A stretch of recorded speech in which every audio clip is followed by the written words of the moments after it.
ญชวนทุกท่านเข้าวัดเข้าวารับศีลรับพรหลวงตาเสริมคุณค่าให้กับจิตใจกระทำความดีเรื่องนี้ไม่ต้องอายใครว่างจากการงานเมื่อใดเชิญชวนท่านไปทำบุญกระทำความดีเรื่องนี้ไม่ต้องอายใครฝากเพลงเชิญชวนหญิงชายอย่าอายเรื่องการทำบุญ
เจ้ามีความงามเงียบไม่เปรียบเทียบเขาเทียบเราใครมองไม่งามช่างเขา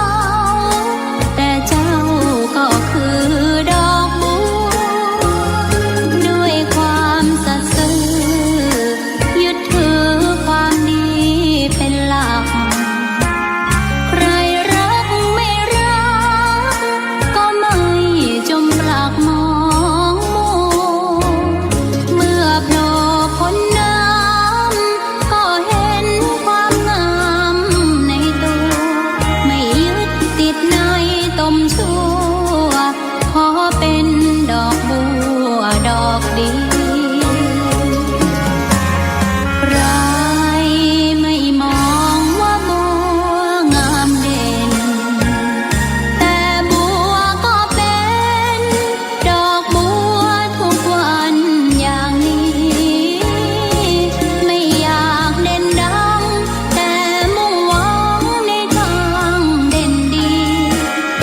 มา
ขอนอบน้อมต่อพระรัตนตรัยแก้วเจ้าสามประการน้อมเอาคุณพระพุทธเจ้าคุณพระธรรมเจ้าคุณพระสังฆเจ้าคุณพระอรหันตเจ้าอริยสงฆ์เจ้าจุตนจุองค์ได้เมตตาแผ่ปารมีมาเป็นนวโลกุตรธรรมปกเกล้าเกษาปกห่มหักษาครูบาอาจารย์พระมหาเถระพระเถรานุเถระเปื่อนสหธรรมิกสหพรหมจารีทุกรูปทุกองค์ปกห่มหักษาศรัทธาสาธุชนคนดีโยมพ่อโยมแม่โยมพี่โยมน้องตั้งหลายติดตามรับฟังรายการสารธรรมยามค่ำตั้งสถานีวิทยุในเครือข่ายของคลื่นสีขาวเพื่อชาวประชาซึ่งออกอากาศจากวัดปากตังเจริญอำเภอดอยหล่อจังหวัดเชียงใหม่ส่งไปยังสถานีวิทยุในเครือข่ายของคลื่นสีขาวในช่วงเวลานี้หลายสถานีในจังหวัดเชียงใหม่ 4-5 สถานีในจังหวัดเชียงรายก็หลายสถานีในจังหวัดลำปางก็ติดสถานีวิทยุเพื่อพระพุทธศาสนาคลื่นสีขาวเพื่อชาวประชาวัดบรรพตสถิตและก็อีกหลายสถานีที่รับสัญญาณไปออกอากาศในช่วงเวลานี้นะในนามของผู้จัดรายการในฐานะเป็นผู้จัดรายการวันนี้ก็ขอขอบคุณครูบาอาจารย์เจ้าของสถานีผู้จัดการสถานีเจ้าหน้าที่สถานีผู้มีส่วนร่วมส่วนเกี่ยวข้องทุกคนทุกท่านทำให้สัญญาณเสียงจากที่อาตมาจัดรายการณวัดบรรพตสถิตสถานีวิทยุ 106.50 เมกะเฮิรตซ์จังหวัดลำปางได้ออกอากาศไปถึงบ้านถึงจองศรัทธาอีป่อยอีแม่ตั้งหลายโดยอาศัยเทคโนโลยีที่เรียกว่าอินเทอร์เน็ตได้เกาะสัญญาณเชื่อมสัญญาณส่งไปให้กันเป็นทอดก็ต้องขอบคุณผู้มีส่วนร่วมส่วนเกี่ยวข้องทุกคนโดยเฉพาะสถานีสถานีเพื่อธุรกิจตีตังเจ้าของเปิ่นได้หันประโยชน์ในการเผยแผ่ธรรมะได้เกาะสัญญาณไปออกอากาศให้สถาอีป่อยอีแม่ตั้งบ้านตั้งจองได้รับฟังมีค่าใช้จ่ายที่สูงทุกสถานีแต่ละเดือนนี้ค่าไฟฟ้าค่าใช้จ่ายของสถานีบ่ต่ำกว่า6,000เปิ่นก็ทำกันเพื่อยังสถาเพื่อประโยชน์ในการเผยแผ่น้ำธรรมคำสอนขององค์ชินวรสัมมาสัมพุทธเจ้าผ่านตั้งสถานีณช่วงเวลาขณะนี้เป็นเวลาที่เหมาะแก่การพักผ่อนแล้วก็ฟังน้ำฟังธรรมไปด้วยหลายคนหลายท่านอาจจะกำลังเนี่ยกับข้าวกับป๋าลูกหลานกำลังเข้าบ้านเข้าจองเนี่ยคนเฒ่าคนแก่บางคนก็อาจจะปลีกวิเวกแล้วกินข้าวแล้วอีแม่เข้าห้องเปิดวิทยุฟังรายการธรรมะอย่างเดียวทุกค่ำยามแลงถ้าอาตมาจัดรายการก็จะปาสไตล์อีป่อยอีแม่ไหว้พระสวดมนต์ทำวัดเย็นก็เป็นเหตุให้ศรัทธาคนเฒ่าที่ฟังแล้วก็ทำวัดด้วยกันได้เข้าไปอยู่ห้องสวดมนต์เปิดวิทยุฟังในห้องสวดมนต์เป็นน้ำแล้วไปเลยก็ต้องขออนุโมทนาบุญขอบคุณกับศรัทธาญาติโยมที่สวดมนต์ทำวัดโดยทุกค่ำยามแลงเนอะวันนี้อาตมาภาพได้มาเป็นตัวแทนครูบาอาจารย์ธรรมะศรัทธาอีป่อยอีแม่ตั้งหลายเนื่องจากว่าผังรายการที่ออกไปนั้นนะครูบาอาจารย์ที่เปิดจัดรายการยังบ่พร้อมนะเพราะว่าอุปกรณ์ในการออกอากาศเปิ่นยังบ่เรียบร้อยเตื้อก็เลยบ่ได้เข้ารายการในช่วงนี้ก็มีช่วงต้นตะกี้ตั้งแต่ 17 นาฬิกาถึง18 นาฬิกาเนาะ19 นาฬิกาตะกี้นั้นท่านอาจารย์อัคคาวโรนะท่านอาจารย์อัคคาวโรณรงค์ชัยอัคคาวโรเจ้าอาวาสวัดทุ่งตอง พระสงฆ์เผยแผ่พระพุทธศาสนาในสายแจ้โฮมตัวแทนของตังแจ้โฮมได้ออกอากาศไป2 ชั่วโมงนั่งฟังโดยศรัทธาอยู่ เปิ้นเป็นพระสงฆ์องค์สังฆเจ้าเป็นเลขาอดีตเลขาเนาะของหลวงพ่อเจ้าคณะอำเภอแจ้โฮมต่อมาเมื่อภาระนักขึ้นก็มอบหมายให้คนอื่นเป็นเลขาแทนท่านอาจารย์ได้มากินหัววัดเป็นสมภารเจ้าวัดปกครองพัฒนาอยู่ที่วัดทุ่งทองแจ้โฮมได้ปกปักกับศรัทธาอีพ่ออีแม่ไปก็เป็นครูบาอาจารย์อีกรูปหนึ่งนะที่เป็นพระสงฆ์น้ำดีเป็นพระสงฆ์ที่มีคุณภาพศรัทธาทำให้มีแฟนคลับติดตามเยอะอยู่นะท่านอาจารย์ณรงค์ชัยอัคควโลตลอดถึงศรัทธาทางกรุงเทพกรุงไทยมาทำบุญที่วัดทุ่งตองเยอะศรัทธาเปิ่นพัฒนาไปหลายอย่างสร้างศาลาสร้างกุฏิศาลาแล้วก็ตอนนี้ได้ลื้อนะอุบาสกว่าเปิ่นบุรณะปฏิสังขรณ์วิหารหลวงของวัดทุ่งตองอยู่ในขั้นตอนที่กำลังเปลี่ยนหลังคาอย่างต่างๆเนาะศรัทธาก็เป็นกำลังใจให้ท่านอาจารย์ได้พัฒนาได้ทำให้ศาสนาวัตถุวัดทุ่งตองได้การกุ่งรุ่งเรืองงดงามมาอีกครั้งหนึ่งโดยกำลังศรัทธากำลังคิดกำลังใจที่ศรัทธามีต่อวัดทุ่งตองเนาะโดยปฏิปทาปุญญาบารมีของท่านอาจารย์เองตัวเอาศรัทธาพบปะกันวันนี้แล้วนะก็จะปากันไว้พระสวดมนต์ทำความดีแรกเริ่มต้นก่อนแล้วก็ก่อยอูสารธรรมเรื่องราวต่างๆตามเห็นควรที่จะอูกันในวันนี้เนาะกราบพระพร้อมกันกราบ1พุทโธเมนาโถกราบ2ธัมโม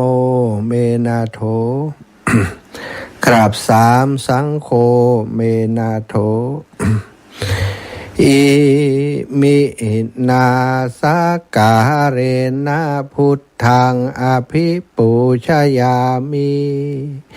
อิมินาส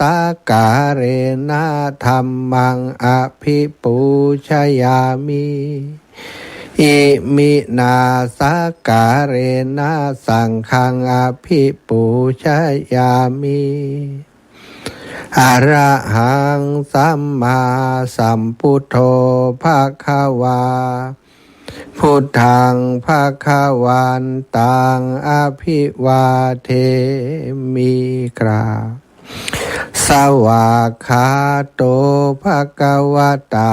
ธัมโมธัมมังนะมัสสามิกราบสุปฏิปันโนภควโตสาวกสังโฆสังฆังนะมามิกราบนะโมตัสสะภะคะวะโตอะระหะโตสัมมาสัมพุทธัสสะนะโมตัสสะภะคะวะโต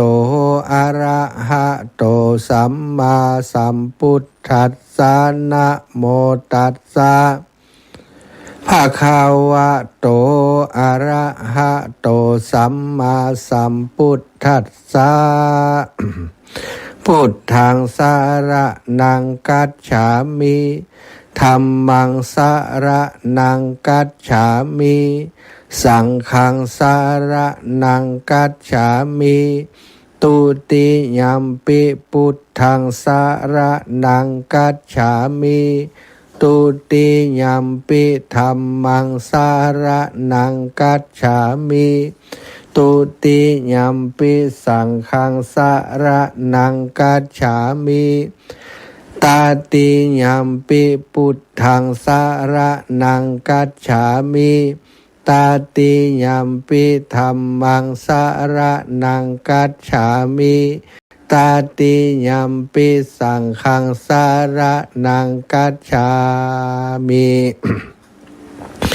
อิติปิโสภะคะวะอะระหังสัมมาสัมพุทโธวิชชาจารณะสัมปันโน สุขโตโลกาวิทูอนุตตโรปุริสธรรมะสารทิสัทธาเทวมนุษย์สานังพุทโธภาคาวาติสาวาคาโตภากาวาตาธรรมโมสันทิฏฐิโกอากาลิโกเอหิปัสสิโกโอปันนายิโกปัจจตังเวทิตาโพวินโยหิติสุปฏิปันโนภาคาวะโตสาวกสังโฆอุชุปฏิปันโนภาคาวะโตสาวกสังโฆยายาปฏิปันโนภาคาวะโตสาวกสังโฆสามิจิปฏิปันโนภาคาวะโตสาวกสังโฆยาทิทางจัตตาลิปุริสายุขานิอัฏฐะปุริสปุคลาเอสะภะคะวะโตสาวกสังโฆอาหุนายโยปาหุนายโยทักขินายโยอัญชลิการะนิโยอนุตตรังปุญญเขตังโลกัสสาติกราบพระพร้อมกันเนอศรัทธาอิปออิเมตตั้งหลายกราบหนึ่งพุทธังวรันตังสิรสานะมามีกราบสองธัมมังวรันตังสิรสานะมามีกราบสามสังฆังวรันตังสิรสานะมามีไหวพระสวดมนต์ทำวัดเย็นด้วยกันเสร็จสิ้นบ่ละมวลแล้วศรัทธาญาติโยมขออนุโมทนาบุญขอบคุณกับทุกคนติดตามแล้วก็ไหวพระสวดมนต์ทำวัดด้วยกันวันนี้ก่อนจะอุจาสารธรรมแจ้งเรื่องของตอนนี้สปอร์ตสถานียังบ่เสร็จงานทำบุญวันที่25เดือนเมษาความจริงสปอร์ตจะต้องออกแล้วตามสถานีต่างๆแต่ว่าเด็กๆที่ทำสปอร์ตยังบัดแล้วเสร็จอีกวัน2วันบุรกาเนาะก็เร่งอยู่นะศรัทธาญาติโยมหลายคนหลายท่านก็ถามเข้ามาว่าวันที่25เมษายนนั้นเปิ้นจะมีอะไรอย่างที่จะหอมได้พ่อง เปิ้นจะดำหัวเปิ้นจะยะยังพ่องเปิ้นก็ถามมาอดใจเอาไว้สักหน่อยก็เดี๋ยวสปอร์ตจะบอกอยู่ว่ามีอย่างพ่องที่จะให้จะหอมกันได้แต่เบื้องต้นนี้แจ้งให้ทราบว่ามีเรื่องของสังฆทานสังที่จะถวายสงฆ์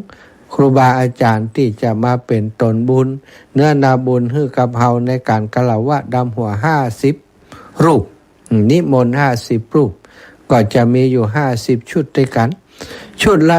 1,500 บาทตอนนี้มีศรัทธาที่สมัครใจอยากจะเป็นเจ้าภาพจองมาแล้วเนาะอยู่8ท่านด้วยกันแม่8ท่าน9ท่านศรัทธา1แม่จันเรือนใสได้เป็นเจ้าภาพสังฆทาน1ชุด1,500 บาทและแม่สวัสดิ์วงกันทะก็เป็นเจ้าภาพ1ชุดแม่บัวเย็นจันทบเป็นเจ้าภาพ1ชุดโยมน้องสมจิตอินทรวิจิตพร้อมกับคณะศรัทธาสายบุญบ้านฝ่อนบ้านตาบ้านปงแสนทองได้ร่วมบุญมาแหม1ชุดแล้วน้องสมควรใจน้อยพร้อมกับเพื่อนญาติพี่น้องบ้านน้ำโจบ้านประจำสายแม่ทะเหมือนกัน1,500 บาท1ชุดแล้วก็แม่ย่าเล็กปวารีอินสุวรรณเป็นเจ้าภาพ1ชุดแม่ย่าอุไรวันอภิธัญญากรเป็นเจ้าภาพ1ชุดแล้วก็8โยมน้องสมพรรัตนังจากสันทรายแม่โจสันทรายบ้านป่าเมือด1ชุด 1,500 บาทแล้วก็ยังมีโยมน้องสมควรใจน้อยเป็นเจ้าภาพต๊ดจีน 1 โต๊ะนะ1,000 บาทนะอันนี้เป็นชื่อของศรัทธาญาติโยมที่จองมาแล้วสำหรับสังศรัทธาเตรียมปัจจัยใส่ซองไว้เองเลยเนอะบัดต้องส่งมาให้อาตมาเอาไว้เอามาเจอกันวันงานกันแล้วกันนะจะได้บัดต้องเป็นภาระเดือดร้อน โอนเข้ามากลางบางทีมันอาจจะยุ่งยากในการไปถอนเนาะเอาเป็นว่าอีปอยอีแม่เก็บไว้เขียนใส่หน้าซองไว้เอามาถวายในวันงานนั้นก็จะได้ใส่ซองถวายครูบาอาจารย์ไปเลยนะอันนี้ก็แจ้งให้ศรัทธาญาติโยมได้รับทราบแล้วอีกเรื่องหนึ่งเป็นที่ประกาศให้รู้กันก็คือเรื่องของคนที่จะเป็นเจ้าภาพนะเป็นคือพระสงฆ์องค์สังฆเจ้าครูบาอาจารย์ที่มาทั้ง50 รูปนั้นท่านอาจารย์ผอ.คลื่นสีขาวพระครูอภิวัฒนวิกรมได้แจ้งไปว่าขอเมตตาได้นำของขวัญของรางวัลมามอบศรัทธาญาติโยมที่มาร่วมงานโดยคนละชิ้นนะคนละ5 ชิ้นรูปละ5 ชิ้นใครจะเอายังมาก็ได้ตอนนี้หลวงปู่พระครูปฏิพันธ์ธรรมทินและนำแจ้งมาว่าจะเป็นเจ้าภาพวิทยุ5 เครื่องนะแล้วก็หลวงตุอุ้ยหลวงอุ้ยนะหลวงปู่พระครูอุดมศิริทัตน์วัดศรีภูมาตาสมปล่อยหารพระสหายพระผู้เป็นสหายกันพระครูปฏิพันธ์5 เครื่องเปิ่นก็เอา5 เครื่องเหมือนกันนะเดี๋ยวถ้าหลวงปู่ขึ้นเป็น6 เครื่องเปิ่นก็อาจจะ6 เครื่องก็ได้อาตมาลูกหลาน ลูกสุดท้องน้องสุดท้ายเคลื่อนสีขาวก็เป็นเจ้าภาพ5 เครื่องตอนนี้มีแม่อุไรวันอภิธัญญกรแห่ม1 เครื่องเป็น56 เครื่องและสถักอาตมาคิดว่าถึงวันงานน่าจะมีคนร่วมสมทบเป็นเจ้าภาพอันวิทยุมาแหมหลายคนศรัทธาญาติโยมนี่ทุกคนที่มาร่วมงานจะได้หางบัตรหมดเนอะลงทะเบียนแล้วก็รับเลขอันหางบัตรไปคนละเบอร์คนละใบคนละเบอร์คนละใบไผบ่ลงทะเบียนบ่ได้ได้ไปแล้วเก็บไว้ให้ดีซุกไว้ในกระเป๋าตังค์ให้ดี เวลาเปิ่นประกาศรางวัลเลขที่ออก001อีกไปพอของเฮาแล้วนี่ศรัทธาก็จะได้รางวัลไปรางวัลที่ออกคืออะไรสมมุติเปิ่นยิบวิทยุคืนมาถ้าออก001เขาก็ได้ไปเลยเนาะอันนี้แจ้งให้ศรัทธาญาติโยมได้รับทราบวันที่25ได้ของรางวัลจุใจแน่นอนเนอะ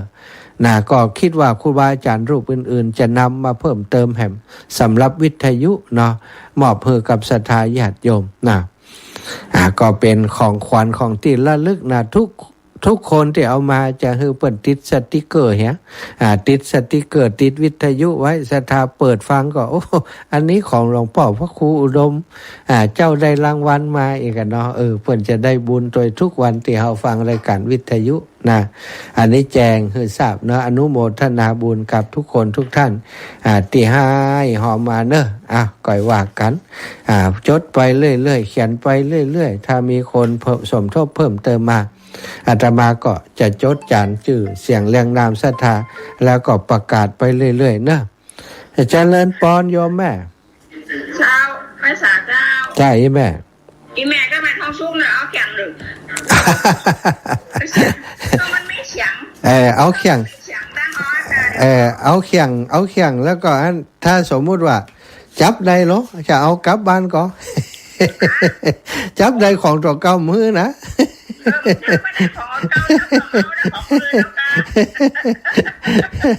แม่บัวลอยกับแม่สุกเนาะแม่สุกและกันทะ1 เครื่องสาธุนะแม่เนอะบุญรักษาได้เพิ่มแหม1 เครื่องเอาละศรัทธาญาติโยมเดี๋ยวจะบ่มีเวลาสนทนาอุจจาสารธรรมกันเนาะวันนี้มีคนบอกว่าได้ทำวัดสวดมนต์โดยเจ้าสาธุเนอะสาธุศรัทธาญาติโยมวันนี้อยากจะถึงคุณูปการของครูบาอาจารย์แต่ก่อนเก่าโบราณมาที่ทำให้หมู่เฮาท่านเจ้าทั้งหลายได้มีโอกาสศึกษาเล่าเรียนธรรมะ ได้มีพระไตรปิฎกให้หมู่เฮาได้ศึกษาเล่าเรียนศรัทธาอีพ่ออีแม่ทั้งหลายก่อนที่พระพุทธองค์จะปรินิพพานพระอานนท์ได้มีคำถามขึ้นคือจริงๆแล้วก็มีเรื่องที่คนอยากจะเป็นตัวแทนพระพุทธเจ้าเยอะมากเนาะแม้กระทั่งพระเทวทัตนี่เคยเข้าไปทูลถามเคยได้ไปเข้าไปเฝ้าพระพุทธเจ้าแล้วบอกว่าบัดเดี๋ยวนี้พระองค์ก็เฒ่าแก่แล้วกำลังวังชาก็ทดถอยลงไปแล้วอิดเหนื่อยกับการเผยแพร่กับการสั่งสอนพุทธบริษัททั้งหลายพระองค์ควรจะถึงเวลาได้พักแล้วต่อไปหน้าที่ในการดูแลสงฆ์นี่เป็นพวกเฮาจะดูแลแทนว่าพระเทวทัต พระเทวทัตคู่ปรับของพุทธเจ้าก็ไปขอไปหาพระพุทธเจ้าดูแล้วก็เหมือนกับปรารถนาดีเนาะท่านเหมือนกับปรารถนาดีอยากให้พระพุทธเจ้าได้พักผ่อนเนี่ยแต่ว่าแผงไปด้วยเรื่องของผลประโยชน์ต้องการเป็นใหญ่กว่าสงฆ์ทั้งหลายพระพุทธองค์ได้ทรงตรัสกับพระเทวทัตตรงๆไปเลยบอกว่าเทวทัตถ้าหากเฮานั้นจะพึงมอบหมายให้ไผ่เป็นตัวแทนของเฮานั้นมันก็มีอยู่ในใจแล้วคนที่เหมาะสมอย่างมหากัสสปะก็ดีอย่างสารีบุตรอย่างโมคคัลลานะอย่างต่างๆก็ดีนั้นเหมาะสมมีคนเหมาะสมเยอะแต่บ่ใจเธอ คนที่เหมาะสมนี่เยอะแยะบ่ใจเธอแล้วอีกอย่างนั้นตอนนี้เฮาบ่ได้เดือดร้อนในเรื่องที่เธอได้กล่าวมานั้นเฮาบ่ได้เดือดร้อนอย่างเฮายังทำหน้าที่ได้ตามปกติเพราะฉะนั้นเธอบ่ต้องเป็นห่วงหรอก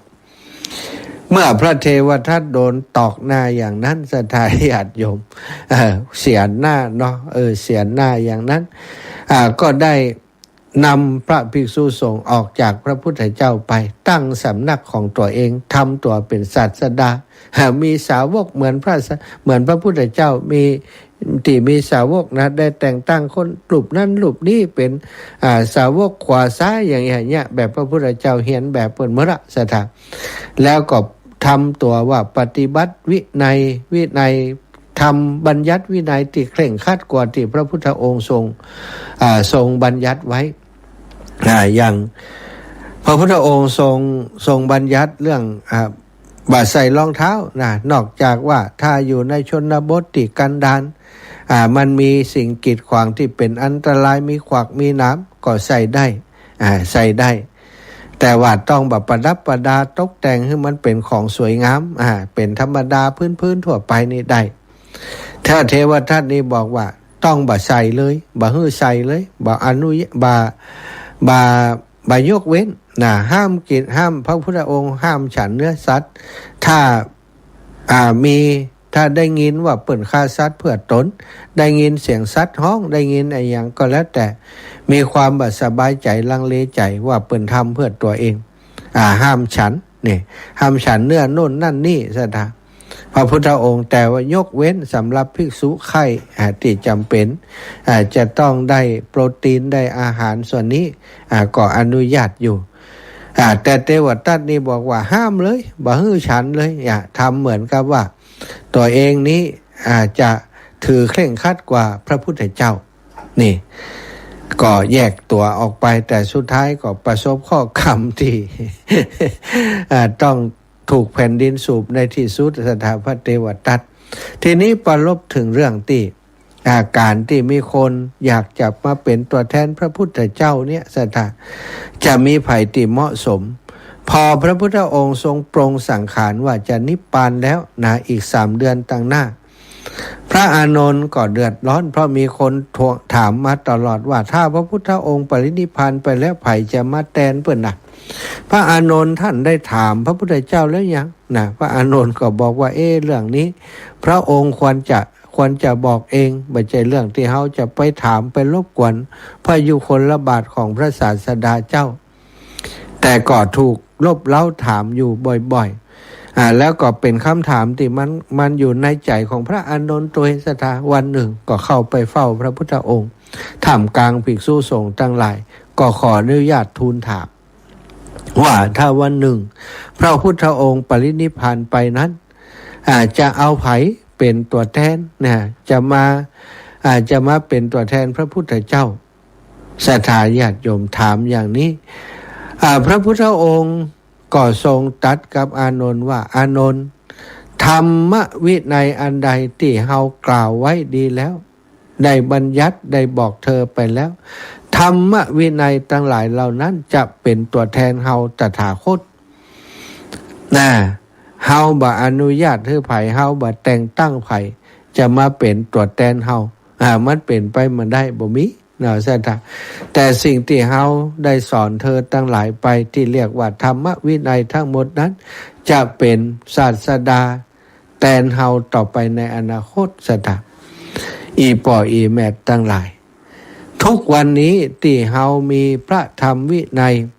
มาศึกษามาเล่าเรียนกันอยู่นี้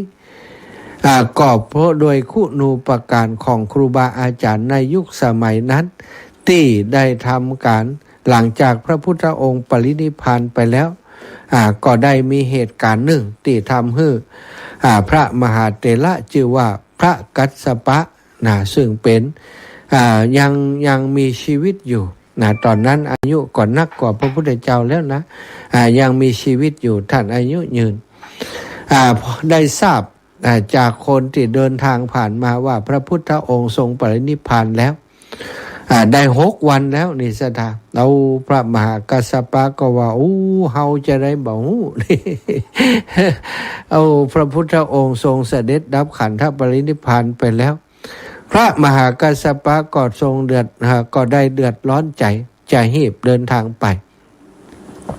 มีภิกษุรูปหนึ่งสุภัททะผู้บวชตอนแก่ตอนอายุนักแล้วถูกเขี่ยวเข็นถูกพระพุทธองค์ได้สอนโดยได้ถูกพระอุปชาก็คือพระมหากัสสปะสั่งสอนโดยภิกษุรูปนี้บ่ค่อยพอใจเท่าใดพอได้ทราบข่าวว่าพระพุทธเจ้าปรินิพพานแล้วท่านก็เลยได้กล่าวในหมู่สงฆ์ที่ได้ฟังข่าวการนั้นปรินิพพานของพระพุทธเจ้าศรัทธาก็ได้บอกว่าสุภัททะได้กล่าวว่า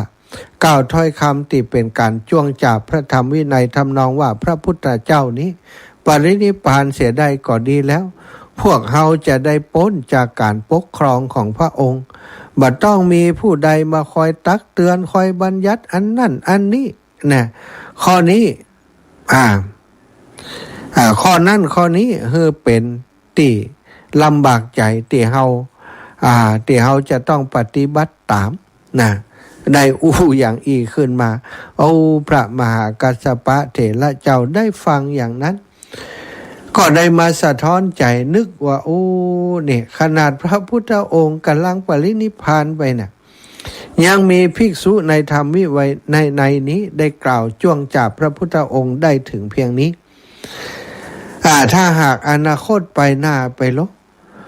ถ้าเกิดพระธรรมวินัยที่พระพุทธองค์ได้ตรัสไปแล้วบ่มีไผทรงจำบ่มีไผสังคายนา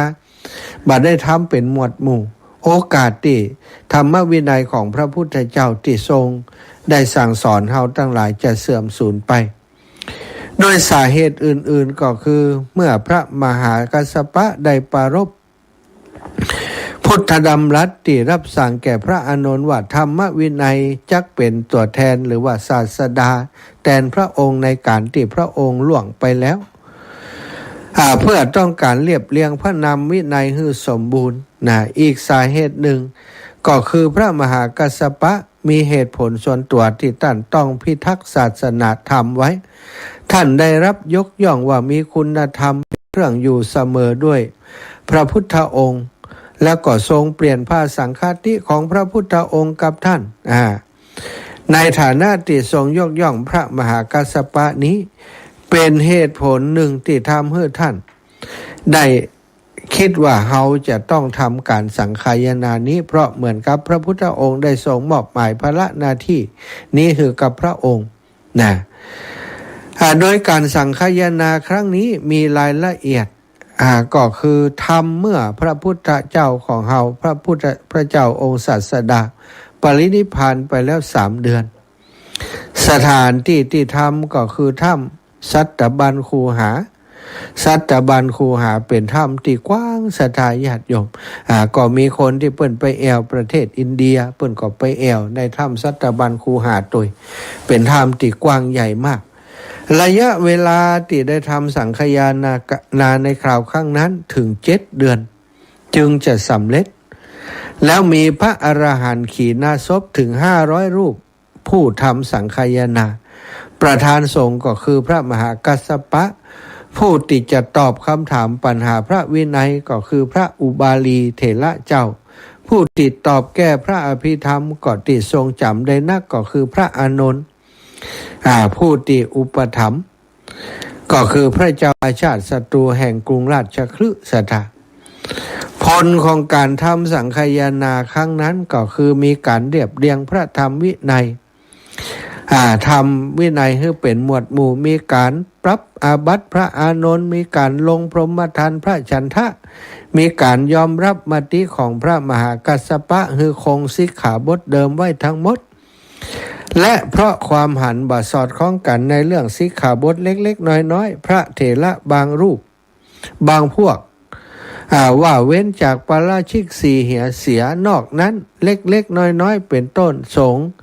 จึงมีมติเห็นชอบกับพระมหากัสสปะว่าจะบ่เพิกถอนสิกขาบทและบ่บัญญัติสิ่งใหม่ที่บ่ได้ทรงบัญญัติภายหลังจากการทำสังฆยนาครั้งนั้นก็มีพระปุราณะมาพร้อมกับภิกษุบริวาร500 รูปจากทักขินาคีรีชนบทพวกภิกษุที่ประชุมพระธรรมวินัยได้บอกพระปุราณะว่าพระธรรมวินัยอันภิกษุเถระสังฆยนาเสร็จแล้วท่านจงเข้าถึงธรรมวินัยที่สังฆยนาเสร็จแล้วนั้นโดยเถิดพระปุราณะก็ตอบว่าพระเถระทั้งหลายทำการสังฆยนาธรรมและพระวินัยเรียบร้อยแล้วหรือแต่ข้าพเจ้าได้ฟังได้รับมาเฉพาะพระพักพระผู้มีพระภาคเจ้าโดยประการใดจักทรงไว้โดยประการนั้นก็เท่ากับว่าพระ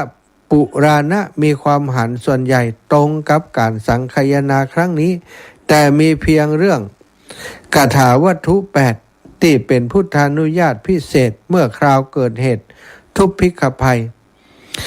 ว่าแต่ภายหลังทุพพิกภัยสงบลงพระพุทธองค์ทรงตรัสห้ามคาถาวัตถุ8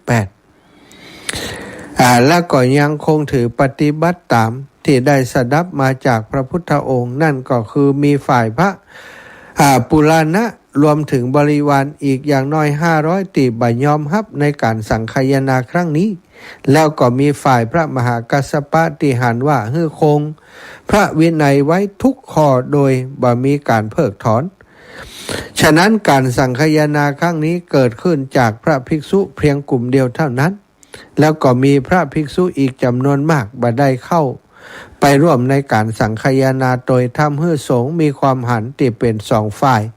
คือบางพวกหันตัวกับพระปุราณะบางพวกหันตัวกับพระมหากัสสปะนี่ศรัทธาญาติโยมตั้งแต่ครั้งแรกมาแล้วนะมีปัญหามีปัญหาต่อมากันสังฆยนาครั้งที่2เหตุการณ์ที่นำไปสู่สังฆยนาครั้งที่2ก็คือเรื่องที่ว่าตะกี้นั้นเป็นเหตุที่มีการสังฆยนาครั้งที่2เกิดขึ้นศรัทธาญาติโยมในเมื่อความหันมันบ่ลงรอยกันแล้วมันก็จำเป็นต้องมีการสังฆยนาครั้งที่2เกิดขึ้นอีก การสังฆยนาครั้งที่1นี่มีมหากัสสปะพระธรรมวินัย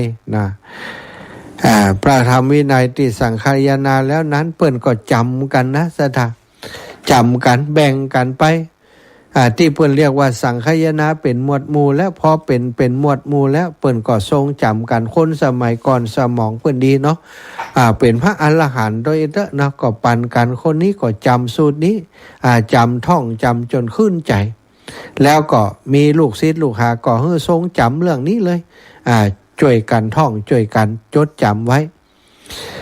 ศรัทธาก็ทำให้ศาสนาของเฮามีการจัดหมวดหมู่ธรรมวินัยของพระพุทธเจ้าเป็นหมวดหมู่แต่ว่าก็ใจการจำโดยมุขปาฐะปากต่อปากจำกันเอาบอกกันจำกัน นะพระธรรมวินัยก็บอกกันจำกันเอาแบ่งกันเป็นหมวดหมู่ไปแต่เมื่อการทรงจำของคนเฮานี้ศรัทธาญาติโยมสมองของคนเฮาเนาะมันมีการพัฒนาไปในทางที่ความจำบ่ค่อยดีมาเรื่อยๆต่อมาคนที่ทรงจำอีกอย่างหนึ่งก็น้อยลงโดยภัยจากสงครามพ่องภัยจากการที่ภิกษุอยู่ลำบากพ่องแล้วก็การทรงจำก็ยากครูบาอาจารย์ที่ทรงจำพระวินัยต่างๆก็ได้มรณภาพลงไปเรื่อยๆทำให้การทรงจำเหล่านั้นก็บาดีเหมือนเดิมทำให้เกิดปัญหามาครั้งที่สองก็สังฆายนาแหมครั้งที่สามที่สี่จะได้ได้โอกาสวาระต่อไปการสังฆายนา2-3นี่สรุปแล้วก็คือบัดได้จดได้จานเป็นอักษรเป็นอักขระต่อมาเมื่อเกิดทุกพิกภัยเนาะโดยเฉพาะที่ประเทศลังกานี่ภิกษุทั้งหลายนี่ตายเป็นมรณภาพไปเป็นจำนวนมากบ่มีอย่างกินถึงขนาดที่ไปกินเง่าบัวหากบัวเอาหากบัวมากินแตนข้าวแตนน้ำสถานอยู่กันลำบากติดทรงจำพระธรรมวินัยใดก็มรณภาพเป็นอันมากทำให้ส่งเกิดความโกลาหลเดือดร้อนกว่าพระธรรมวินัยจะสูญเสียก็จึงได้มาประชุมสังฆายนาแล้วครั้งนั้นเริ่มในการจดการเขียนการบันทึกต่างๆจนมาถึงปัจจุบันนี้เนาะบันทึกนั้นก็ยังมีอยู่ทำให้ได้มีการสืบต่อการจดการจานมาที่เฮาได้ห้ามเขียนกันทุกวันนี้สถาก็อาศัยคุณูปการจากพระสงฆ์องค์สังฆเจ้าพระมหาเถระในอดีตที่เปิ่นทำการช่วยกันสังฆายนามาจดจำกันมาจดจานกันมาเนาะบันทึกกันมาและทำการสังฆายนาแก้ไขมาโดยตลอดทำให้มีพระธรรมวินัยที่เฮาได้ศึกษาอยู่ปัจจุบันนี้อีป่อยอีแม่ตั้งหลายหนังสือพระไตรปิฎกฉบับภาษาไทยก็ดีภาษาบาลีก็ได้ดีเป็นคลังความรู้ที่คนที่เป็นชาวพุทธทั้งหลายพุทธศาสนิกชนโดยเฉพาะภิกษุภิกษุณีอุบาสกอุบาสิกาควรที่จะหาโอกาสได้ศึกษาได้อ่านได้เรียนได้รู้โดยตัวเองพ่องเนาะถ้าบันเลยวันเลยวัยเลยเวลาแม่ตาบดีหูบดีแล้วอาจารย์ก็ใจวิธีฟังจากรายการวิทยุอย่างนี้ก็ได้แต่ว่ามันจะฮื้อเต็มที่อย่างที่เฮาศึกษาเล่าเรียนเองก็คงเป็นไปได้ยากเนาะเฮาศึกษาเล่าเรียนเองเฮาสนใจเรื่องหยังก็เข้าไปอ่านเข้าไปศึกษาก็ได้เอาละศรัทธาญาติโยมได้อุจจามาเป็นเวลาพอสมควรนะ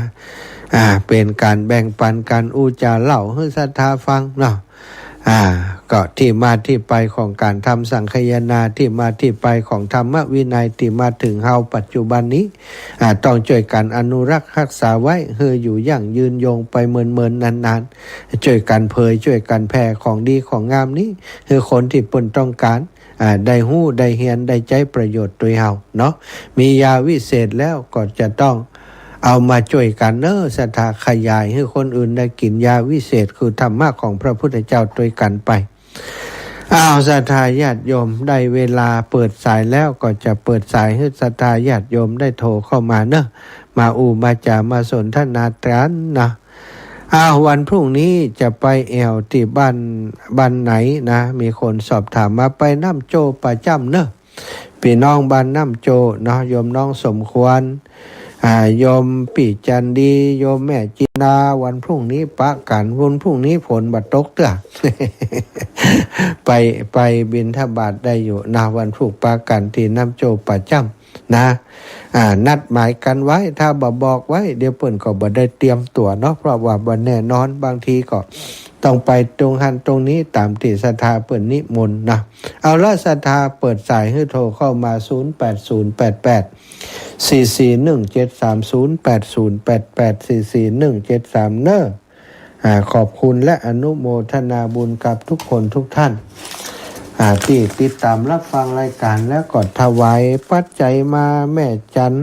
ฟองบ้านฟ่อนอันนี้เหมือนท่านหลวงพ่อวิชัยแม่ไผ่แก้วเทพน้ำวงครอบครัวแม่หมอกแก้วเดียวนางสาวพันนีวงน้ำนองนายสุกแก้ววงน้ำนองถวาย ปัจจัยมานะอนุโมทนาบุญเนอะมาช่วยเหลือเป็นก้าปูนก้าอหยังต่างๆเนาะพรุ่งนี้ก็จะทำงานต่อก็เดียวสักช่วง2 ทุ่มถึง4 ทุ่มท่านอาจารย์พระมหานพดลสุวรรณเมธีน่าจะได้เข้ารายการแล้ววันนี้เตรียมตัวพร้อมแล้ว ศรัทธาวันนี้ผอ.สถานีวิทยุวัดเพื่อพระพุทธศาสนาคลื่นสีขาวเพื่อชาวประชา